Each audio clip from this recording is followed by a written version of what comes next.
আমরা যদি দেশে গণতন্ত্র অব্যাহত রাখতাম, আমরা যদি দেশের মানুষের অধিকারগুলো দিয়ে দিতাম, ভোটাধিকার দিতাম, তাদের মাধ্যমে নির্বাচিত সরকার থাকতো যারা জনগণের কাছে দায়বদ্ধ থাকতো, চরম দুর্নীতি, অর্থ পাচার এগুলো থেকে দেশ বেঁচে যেত।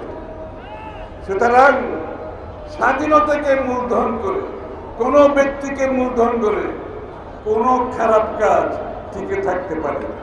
একজন ব্যক্তিকে ব্যবহার করে বাংলাদেশে যে গুম, খুন, হত্যা, মিথ্যা মামলা, নিপীড়ন, নির্যাতন, লুটপাট, বাংলাদেশের মানুষের গণতান্ত্রিক অধিকার, মানব অধিকার, আইনের শাসন কেড়ে নেওয়া, বাংলাদেশকে একটি ফ্যাসিস্ট রাষ্ট্রে পরিণত করা, একটি মাফিয়া রাষ্ট্রে পরিণত করা, সেই ব্যক্তির নাম দিয়ে তারা সেই ব্যক্তির মূর্তি স্থাপন করে সারা বাংলাদেশে এই খারাপ কাজগুলো তারা করেছে। এই স্বৈরাচারের যখন পতন হয়, যেই ব্যক্তিকে ব্যবহার করে এই কাজগুলো করেছে সেই ব্যক্তির মূর্তিগুলো সব নেমে যায়। যেই ব্যক্তিকে ব্যবহার করে তারা এই খারাপ কাজগুলো করেছে, তাদের সাথে সাথে সেই ব্যক্তিটিও জনগণের কাছ থেকে হঠাৎ করে যেন চলে যায়। বিএনপিকে থামানোর চেষ্টা করবেন না। বাংলাদেশের গণতন্ত্রের মাধ্যমে বাংলাদেশের জনগণ তাদের ভোটাধিকার প্রয়োগ করে তাদের সরকার, তাদের সংসদ দেখতে চায়। এটা বাধাগ্রস্ত করার কোনো সুযোগ নাই।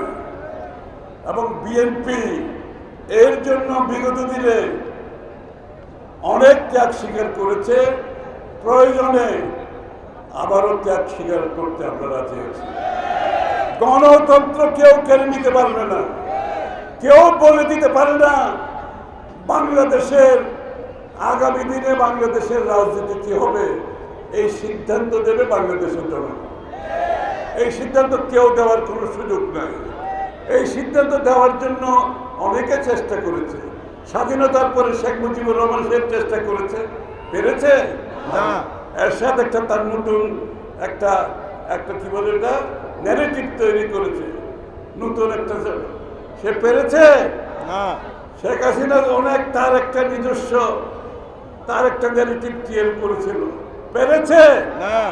তবে আমরা সবাইকে বলবো সেদিকে না গিয়ে বাংলাদেশের জনগণকে তাদের ন্যারেটিভ তৈরি করতে দেন, তাদের সিদ্ধান্ত তাদেরকে নিতে দেন।